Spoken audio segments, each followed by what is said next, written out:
Hello दोस्तों, नमस्कार। आज की इस वीडियो के माध्यम से हम बात करेंगे बैगन की उन्नत खेती। बैगन एक ऐसी फसल है, एक ऐसी सब्जी है, इसकी खेती 12 महीने मध्य प्रदेश, उत्तर प्रदेश, बिहार, छत्तीसगढ़, गुजरात, राजस्थान काफ़ी इलाकों पर 12 महीने बैगन की खेती की जाती है, ब्रिंजल फार्मिंग। यदि आप बरसात के दिनों पर प्लांटेशन करना चाहते हैं तो जुलाई अगस्त का जो मंथ रहता है यह काफ़ी बेस्ट माना जाता है। और सर्दियों के लिए आपको सितंबर अंत से लेकर के अक्टूबर के बीच में आपको प्लांटेशन कर देना चाहिए, और गर्मियों के लिए फरवरी के बाद आप प्लांटेशन कर सकते हैं। बैगन काफ़ी लंबे समय तक चलने वाली क्रॉप है, वेजिटेबल है, और काफ़ी अच्छी कमाई भी आप निकाल सकते हैं।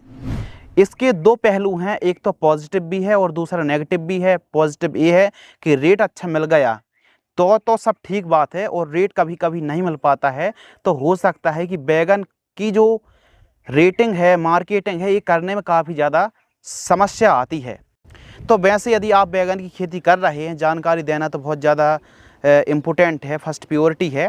तो आइए, बैगन की खेती किस प्रकार करना चाहिए, रोग बीमारी को कैसे आप कंट्रोल कर सकते हैं, और यदि आप व्यवस्थित तरीके से, वैज्ञानिक तरीके से, आधुनिक तरीके से ब्रिंजल फार्मिंग करते हैं तो आप कमाई भी बहुत अच्छी निकाल सकते हैं। आइए दोस्तों, बात करते हैं बैगन की फसल के ऊपर। सबसे इम्पोर्टेंट है दोस्तों भूमि, मिट्टी। किस प्रकार की मिट्टी होनी चाहिए, तो दोमट भूमि पर भी अच्छा उत्पादन है, और हल्की भूमि, रेतीली दोमट भूमि है, तो दोनों प्रकार की सॉइल पर आप खेती कर सकते हैं। मिट्टी तक तो सीमित है, लेकिन मिट्टी के जो पीएच वैल्यू है दोस्तों, वो 7.5 से ऊपर की नहीं होनी चाहिए। अधिक से अधिक 8 पीएच मान लीजिए। यदि पीएच की वैल्यू 8 से अधिक है, अधिक एल्कलाइन सॉइल है, तो फिर ऐसी कंडीशन पर आप 50 किलोग्राम जिप्सम खेत की तैयारी करते समय प्रयोग कर लेना। और यदि पीएच वैल्यू 8 से अधिक है तो आपको ही पता है कि यूरिया खाद देने के बाद भी रिजल्ट नहीं आते हैं। तो इसलिए दोस्तों थोड़ा सा पीएच का ध्यान दे देना, और मिट्टी की जांच ज़रूर करा लेना। सस्ते में आसानी से हो जाती है, पता चल जाएगी कि आपको कौन कौन से तत्वों की ज़रूरत पड़ने वाली है बैगन की फसल के लिए। खासकर उत्तम जल निकास का प्रबंध होना बहुत ज़्यादा ज़रूरी होता है। बेस्ट वैरायटियों की बात करें जो कि काफ़ी अच्छी किस्में हैं, तो नाथ सीड्स की जो NVH 13 वैरायटी आती 13, इस वैरायटी को आप लगा सकते हैं। सनग्रो प्रगति जो वैरायटी आती है यह भी F1 वैरायटी है, और इसके जो बैगन होते हैं वो छोटे साइज़ के देखने के लिए हमको मिलते हैं। इसको भी आप लगा सकते हैं, और काफ़ी ज़्यादा हमारे मध्य प्रदेश पर और छत्तीसगढ़ पर काफ़ी ज़्यादा यह आज भी प्रचलन में है, सनग्रो की प्रगति। यदि आप ब्लैक रंग के बैगन की वैरायटी की तलाश कर रहे हैं जो कि भरमा साइज़ में आते हैं, थोड़ा बड़े होते हैं, तो आप कलश की जो जनक वैरायटी आती है, जनक वैरायटी को आप लगा सकते हैं। यह सभी की सभी हाइब्रिड वैरायटी हैं। यदि सफ़ेद रंग के बैगन की तलाश है, थोड़ी सी लंबे साइज़ के, ज़्यादातर आपकी मार्केटिंग करने में यदि ज़्यादा डिमांड रहती है वाइट ब्रिंजल की, तो आप फिर VNR के उत्कल जो वैरायटी आती है VNR की उत्कल पर आप जा सकते हैं। इसके अलावा 2-3 और किस्में हैं, आप नीचे लिस्ट चेक कर सकते हैं। यह सभी जो वैरायटी सब एक से बढ़कर एक वैरायटी हैं, और यदि इनसे भी थोड़ा सा लाजवाब कोई वैरायटी हैं आपने लगा रखा हो तो फिर कमेंट सेक्शन खाली है। अपना फीडबैक अन्य किसान भाइयों के साथ साझा करने में बिल्कुल भी पीछे ना रहें। 1 एकड़ में जब नर्सरी आप तैयार करते हैं तो 80 ग्राम से लेकर के 100 ग्राम सीड्स की रिक्वायरमेंट पड़ेगी, और नर्सरी आप घर में ही तैयार करना सीखें। प्लास्टिक प्रो ट्रे में आप नर्सरी तैयार करें, जो खासकर कोकोपीट खाद आती है दोस्तों, वर्मी कंपोस्ट, इनमें मिला करके यदि आपने ह्यूमिक एसिड और UPL की साफ फंगिसाइड मिला करके घर में नर्सरी तैयार कर ली, जो वाइट शेड नेट आती है उसको खींच लीजिए, और शेड नेट की जो ऊंचाई झोंपड़े की वो आप 7-8 फीट भी रखेंगे तब भी काम चल जाएगा। तो घर में ही नर्सरी तैयार करें, और नर्सरी घर में तैयार आप कर रहे हैं तो इस बात को समझ लीजिए कि एक समस्या आएगी पीलापन की, दूसरी समस्या आएगी फंगस की, और तीसरी समस्या है कीटों की। इन सभी को कंट्रोल करने के लिए जब नर्सरी 15 दिन के आसपास की होती, 12 से 15 दिन के आसपास की नर्सरी होती है, तो 1 लीटर पानी में रोको फंगिसाइड 2 ग्राम लेना है। सिजेंटा कंपनी की एक तारा 1 लीटर पानी में 0.8 ग्राम आपको लेना है, और इसके साथ आपको एक लेना है नाइट्रोवेंजिन जो 20% वाली नाइट्रोबेंजीन आती है, इसको दोस्तों आपको लेना है 1 लीटर पानी में 2 ml। इनको यदि आपने 12-15 दिन की नर्सरी में स्प्रे कर दिया तो फिर इसके जो रिज़ल्ट है ना, यही तो वो फार्मूला है जो नर्सरी वाले अपनाते हैं और काफ़ी अच्छी कमाई भी कर पाते हैं। तो आप क्यों ना घर में ही नर्सरी तैयार करें। थोड़ा सा टाइम लगेगा सीखने में, लेकिन धीरे धीरे आप चीज़ें सीख जाएंगे और हैंड स्प्रिंकलर से हल्की हल्की सिंचाई सुबह शाम ज़रूर करते रहें। इसके अलावा 1 एकड़ में पौधे की बात करें तो 7 से 8 हज़ार पौधे की रिक्वायरमेंट पड़ेगी, और यदि आप सिंगल लाइन पर प्लांटेशन करते हैं तो 8,000 पौधे आप मानकर चलिए। बेड तैयार, बेड विधि से ही बैगन की खेती करें। सेंटर से सेंटर की दूरी 5.5 फीट रखनी चाहिए, बेड की चौड़ाई 2.5 फीट और बेड की ऊंचाई 1 फीट रखिए। बरसात के दिनों पर खेती कर रहे हैं तो बेड ज़्यादा ऊंची तैयार करें। गर्मियों के दिनों पर आप बैगन की खेती कर रहे हैं तो बेड चौड़ी ज़्यादा रखें। यह एक ट्रिक है। बेसल डोज जो कॉम्बिनेशन है प्राइमरी न्यूट्रिएंट है, जब आप बेड तैयार कर रहे हैं, प्लांटेशन कर रहे हैं, तो उस समय जो खाद आपको प्रयोग करना है, उस समय आपको 4 ट्राली गोबर की खाद, 50 किलोग्राम DAP और 50 kilogram SSP, 20 kilogram MOP muriate of potash और सरसों की खली भी यदि उपलब्ध हो जाती है तो प्रयोग कर लेना। एवं मुर्गी खाद यदि उपलब्ध हो जाती है तो फिर तो बात ही अलग है। बाकी गोबर खाद DAP, SSP, MOP का प्रयोग आपको ज़रूर करना चाहिए। कुछ इलाकों पर वाइट ग्राब, दीमक की समस्या देखने के लिए मिलती है, तो इसके लिए आप दानेदार कीटनाशक कार्बोफ्यूरान, रीजेंट, फिप्रोनिल किसी भी एक प्रोडक्ट का इस्तेमाल कर सकते हैं। बर्टा को भी काफ़ी अच्छा काम करती है।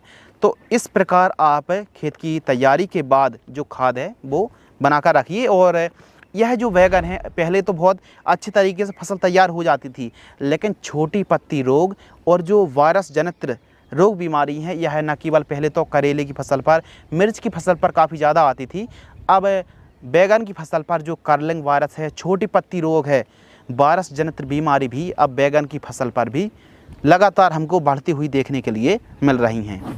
प्लांटेशन, जब भी आप रोपण कर रहे हैं, 1 दिन पहले सिंचाई कर लीजिए। उसके दूसरे दिन प्लांटेशन करते समय पौधे से पौधे की दूरी आपको 1 से 1.5 फीट रखनी है, एवं लाइन से लाइन की दूरी, सेंटर की दूरी 5.5 फीट के आसपास रखनी चाहिए। कुछ किसान भाई जो प्लांटेशन करते हैं वो जिग-जैग करते हैं, एक बेड पर डबल लाइन पर भी प्लांटेशन करते हैं। बाकी यदि आप अच्छी केयर करते हैं तो सिंगल लाइन से भी आप काफ़ी अच्छी उपज निकाल सकते हैं। खरपतवार कंट्रोल करने के लिए निराई गुड़ाई करें। वैसे मार्केट में तो खरपतवार नाशक उपलब्ध हैं, लेकिन थोड़ा सा रासायनिक खरपतवार नाशक स्प्रे करने से थोड़ा सा परहेज करें, ताकि हमारी आने वाले समय पर जो भूमि है उससे हम थोड़ा सा मतलब उसको बना कर रख पाएँ या फिर बचा कर रख पाएँ। तो इसीलिए खरपतवार नाशक स्प्रे करने से थोड़ा ज़्यादा परहेज करना चाहिए। आइए बात करते हैं स्प्रे शेड्यूल। बैगन की फसल पर पाउडरी मिल्ड्यूड, झुलसा, इसके अलावा बैक्टीरियल विल्ट है, छोटी पत्ती रोग, नेमेटोड्स, तना छेदक यानी स्टेम बोरर, इसके अलावा फल छेदक और वाइट फ्लाई, जैसिड्स, एफिड्स की समस्या देखने के लिए हमको मिलती है। तो यह जो कीट हैं, और भी यदि हम कीटों में बात करें तो जो माइट्स है, माइट्स की समस्या काफ़ी ज़्यादा देखने के लिए मिलती है। तो इनको कंट्रोल करने के लिए, चाहे जो लीफ ब्लाइट है, पत्तों की ब्लाइट है, इनको कंट्रोल करने के लिए आपको समय समय पर स्प्रे शेड्यूल चलाना पड़ेगा। सबसे पहले हम बात करते हैं माइट्स यानी मकड़ी। मकड़ी हमारी बैगन की फसल पर 2 प्रकार से परेशान करती है, 2 प्रकार की होती है। एक होती है रेड माइट्स और दूसरी होती है येलो माइट्स। तो इनको कंट्रोल करने के लिए जैसे ओबेरॉन आती है, ओबेरॉन का स्प्रे कर सकते हैं। बायर कंपनी की ओ माइट्स आती है, इसका स्प्रे ले सकते हैं। और क्रिस्टल कंपनी की एवासिन, इनका स्प्रे शेड्यूल चला सकते हैं। मकड़ी पर बहुत अच्छा काम करती है, तीनों में से किसी एक को चलाना है। एवासिन थोड़ा ज़्यादा अच्छा काम करती है। इसके अलावा एक और समस्या आती है फंगस की। यदि फंगस की समस्या बन रही है तो डुपॉन्ट की कर्जट, रोको, कॉपर ऑक्सीक्लोराइड और कोसाइड, कवच जैसी किसी फंगिसाइड का स्प्रे लिया जा सकता है। इसके अलावा सूखने की जो समस्या है, जो विल्ट की समस्या है, तो इसके लिए आप प्रिवेंटिव में ट्राइकोडर्मा का प्रयोग कर सकते हैं। ट्राइकोडर्मा के साथ गन्ने का गुड़ आप मिलाकर प्रयोग कर सकते हैं। सॉइल एप्लीकेशन से चलाना है। यदि सूखने की समस्या थोड़ा ज़्यादा है तो वेलिडामाइसिन जो आता है, वेलिडामाइसिन 500 ml और कॉपर ऑक्सीक्लोराइड 500 ग्राम, इन दोनों को सॉइल एप्लीकेशन से ड्रिंचिंग करेंगे तो भी फ़ायदे में रहेंगे, और आप सिंचाई के साथ ही प्रयोग कर सकते हैं। बहुत अच्छा रिजल्ट देखने के लिए मिलता है। इसके अलावा जो फल छेदक की समस्या है तो उसकी रोकथाम के लिए बायर कंपनी की जो वायगो इंसेक्टिसाइड आती है 10 ml और एमामेक्टिन वेंजोएट जैसे प्रोक्लेम के नाम से भी उपलब्ध है 8 ग्राम 15 लीटर पानी में घोल करके स्प्रे आप कर सकते हैं। दूसरा कॉम्बिनेशन है सुमिटोमो की सुमी प्रेम पथ के नाम से जो दवाई आती 30 ml बायर कंपनी की मोमेंटो एनर्जी 30 ml की दर से स्प्रे शेड्यूल चलाना चाहिए। बैगन की फसल पर तना छेदक को भी आपको सीरियसली लेना पड़ेगा। बायर कंपनी की फेनोस क्विक 10 से 15 ml इसके साथ कार्टाप हाइड्रोक्लोराइड 25 ग्राम 15 लीटर पानी में घोल करके स्प्रे करें, रिजल्ट अच्छा देखने के लिए मिलेगा। यदि बैगन की फसल पर सफ़ेद मक्खी, एफिड जैसिड या फिर थ्रिप्स का भी प्रकोप हो जाता है तो इसके लिए आप सिजेंटा कंपनी की एकतारा, बायर कंपनी की कॉन्फिडोर सुपर, इसके अलावा जो रोगौर आती है रोगौर जिसमें डाइमेथॉइड 30% EC 30% EC है, इसका स्प्रे शेड्यूल चला सकते हैं। प्रोफेक्स सुपर आती है 25 ml जिसमें प्रोफेनो और साइपर का कॉम्बिनेशन होता है, इसको ले सकते हैं। UPL कंपनी की उलाला जिसमें फ्लोनिका मिड होता है, फ्लोनिका मिड इसका स्प्रे कर सकते हैं। UPL कंपनी की लांसर गोल्ड को चला सकते हैं। तो यह सफ़ेद मक्खी हो गई, रस चूसक कीटों पर काफ़ी अच्छा काम करती है। तो इस प्रकार बैगन की फसल पर लगने वाली बीमारियों को कंट्रोल किया जा सकता है और फंगिसाइड में बदल कर फफूंदनाशक का स्प्रे शेड्यूल चलाएं। अब बात करते हैं खाद का शेड्यूल यानी न्यूट्रिशन मैनेजमेंट। प्रथम खाद 30 से 40 दिन की फसल होती है तो यूरिया आपको लेना है दोस्तों लगभग 25 किलोग्राम और इसके साथ माइक्रो न्यूट्रिएंट फर्टिलाइजर्स लेना है 5 किलोग्राम। इफको कंपनी की सागरिका आपको लेना है 10 किलोग्राम। इन तीनों को मिक्स करके जड़ों से 2 से 3 इंच दूर दे करके आपको प्रयोग करना चाहिए। सेकंड खाद 60 से 80 दिन के आसपास की फसल होती है तो कैल्शियम नाइट्रेट आपको लेना है 15 किलोग्राम और बोरॉन आपको लेना है 500 ग्राम 20% वाली बोरॉन। इन दोनों को मिला करके प्रयोग करें, लाजवाब रिजल्ट देखने के लिए मिलेंगे। इसके अलावा फल की अवस्था में आप मैग्नीशियम सल्फेट 5 किलोग्राम, इसके अलावा बायोजाइम या फिर ह्यूमिक एसिड जो दानेदार फॉर्म वाला आता है 10 किलोग्राम, यूरिया 35 किलोग्राम प्रयोग करना चाहिए।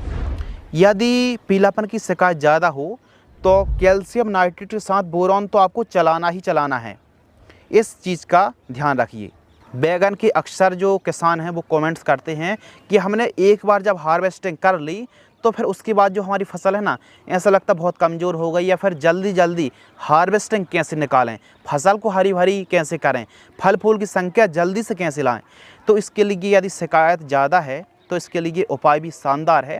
यदि आपकी फसल में थोड़ा पीलापन है, कमज़ोर बढ़वार है तो आपको अमोनियम सल्फेट लेना है 10 किलोग्राम, फेरस सल्फेट दोस्तों आपको लेना है 10 किलोग्राम। इन दोनों को मिला करके 1 महीने में 2 बार प्रयोग कर लीजिए। यदि आपको रिजल्ट ना मिले तो फिर बताना और कमेंट्स करते सीधे कमेंट्स बॉक्स में चले आना। दोस्तों बैगन एक ऐसी फसल है, इसमें यदि फ्रूटिंग स्टेज पर आप पोटास, सल्फर और कैल्शियम की डिफिशियंसी रखते हैं तो फिर आपको जो रिजल्ट हैं वो कम मिलेंगे, उत्पादन आपको कम देखने के लिए मिलेगा। तो सही समय पर सही चीज़ों को अप्लाई करना बहुत ज़्यादा ज़रूरी है। बैगन एक ऐसी फसल है जो कि प्लांटेशन की 55 दिन बाद से ही तोड़ाई के लिए, हार्वेस्टिंग के लिए तैयार हो जाती है और केयर लाइफ साइकिल हमारे ऊपर रहती है। यदि आप यदि छोटी पत्ती रोग है तो इसके लिए आपको प्रॉपर सफ़ेद मक्खी की स्प्रे शेड्यूल चलाना पड़ेगा और स्प्रे पर सफ़ेद मक्खी की स्प्रे शेड्यूल में आपको ज़रूर कॉम्बिनेशन तैयार करना है जो कि सफ़ेद मक्खी पर काफ़ी अच्छा काम करे। यदि प्रॉपर केयर करते हैं तो 6 से 7 महीने, कम से कम 7 महीने बड़े आराम चल जाती, फिर आगे आपकी केयर है। इसके अलावा यदि हम लागत की बात करें तो 35 से 40 हज़ार रुपये के आसपास 1 एकड़ में लागत लगेगी। उत्पादन 80 टन तक पैदावार, कम से कम 80 टन तक पैदावार आप निकाल सकते हैं। पैदावार भूमि, वैरायटी, जलवायु और केयर इन सभी फैक्टर पर काफ़ी ज़्यादा डिपेंड करती है। यदि हम मुनाफा की बात करें, यदि एवरेज भी आपको रेट मिलता है तो सभी लागत काटकर कम से कम आप 1 एकड़ से 2 लाख रुपए की कमाई बड़े आराम से कर सकते हैं। तो बैगन एक ऐसी फसल, एक ऐसी सब्जी है जो रेट काफ़ी अच्छा देती है और इसका वेट की तो कहना ही क्या है, उत्पादन काफ़ी अच्छा है। तो हमारे किसान भाई बैगन की खेती करके काफ़ी अच्छी कमाई निकाल सकते हैं, बढ़िया आमदनी देने वाली फसल है। अब कोशिश करी कि हर एक टॉपिक को कवर किया जाए, यदि फिर भी कोई टॉपिक, कोई जो बातें हैं, कोई जानकारी छूट गई हो तो फिर कमेंट्स खाली है, आप ज़रूर बता दीजिए। जब भी हम नई वीडियो बैगन पर अपलोड करेंगे तो उस टॉपिक का समावेश हम अवश्य करेंगे। यदि आप हमें यूट्यूब पर देख रहे हैं तो सब्सक्राइब कर लीजिए, फेसबुक पर देख रहे हैं तो फेसबुक पेज को आज ही फॉलो कर लीजिए। धन्यवाद।